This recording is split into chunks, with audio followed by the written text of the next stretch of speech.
Hello, my name is Shelby Jones, and this is my project over Russia. I will be addressing Hofstede's dimensions of individualism versus collectivism, time orientation, and masculine versus feminine in Russia. I also will cover Russia's major industries and their political and infrastructural issues. Individualism is people taking care of themselves and remaining emotionally independent from the group. Russia scored 39 on the Hofstede's dimensions. Russians that are individualistic are known to look after their direct family and after themselves. In Russia, Russians use we, not I. If Russians go out with friends, they say we with friends instead of I and my friends.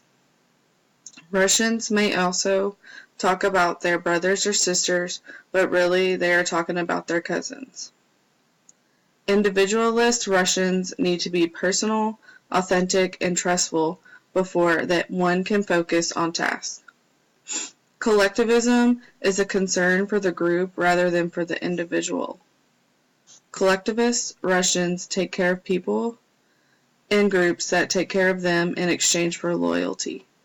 In prehistoric times, Russians were collectivist, but in modern times in Russia, Russians are considered to be individualistic. The time orientation in Russia is polychronic. A polychronic culture is known to like to do multiple things at the same time. Russians are flexible. They are known to change plans often and easily without a problem. Russians are committed to people in the human relationships they make in the workplace and out of the workplace. In the workplace, Russians are patient and deal with interruptions well. Patience is highly valued in the Russian society. For example, if a colleague is late, you must try not to be mad and do not expect an apology because you will not get one. Also, if you are a foreigner, you are expected to be on time to all business appointments, unless it is a social event. Social events are more relaxed, and it is acceptable to be up to 30 minutes late. In the workplace, meetings do not follow a particular agenda. Meetings in Russia are known to be interrupted by phone calls or even people coming in and out of the meeting. This shows that Russians can deal with interruptions well. Masculinity is represented as an importance placed on assertiveness, competitiveness, and materialism. Russia has a high score of 36 for masculinity. The Russian masculine society is driven by competition, achievement, and success.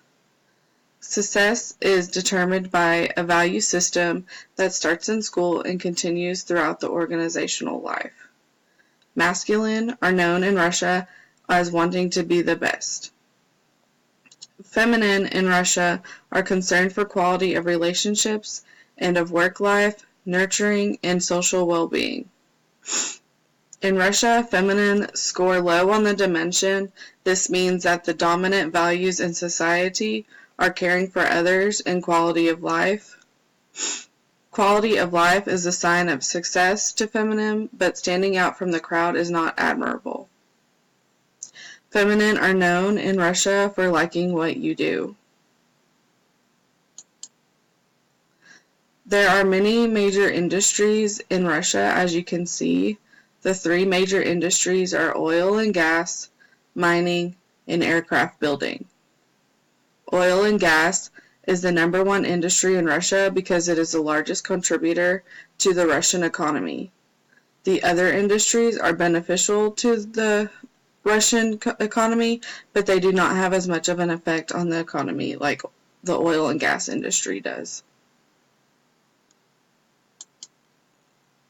One political issue in Russia is the tightened control over media. The government controls Channel 1 and Russian 1.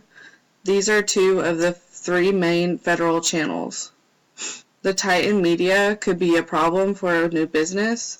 There is a potential to have marketing issues due to restricted media. Recently, a bill was passed in Russia to cut off internet traffic from foreign servers. This bill was written for Russian society because of the U.S. cyber strategy that Trump formed. The bill was passed in Russia, but does not take effect until November 1st of this year. Russia needs improvements in their infrastructure. The improvement is needed for Russians' quality of roads, highways, air transport, and electricity supply. The greatest infrastructure Russia has is the railway. The railway in Russia is the #1 greatest infrastructure. The country puts most of its infrastructure funds towards the railway, but they really should look into improving more of their country's infrastructure that is not railway.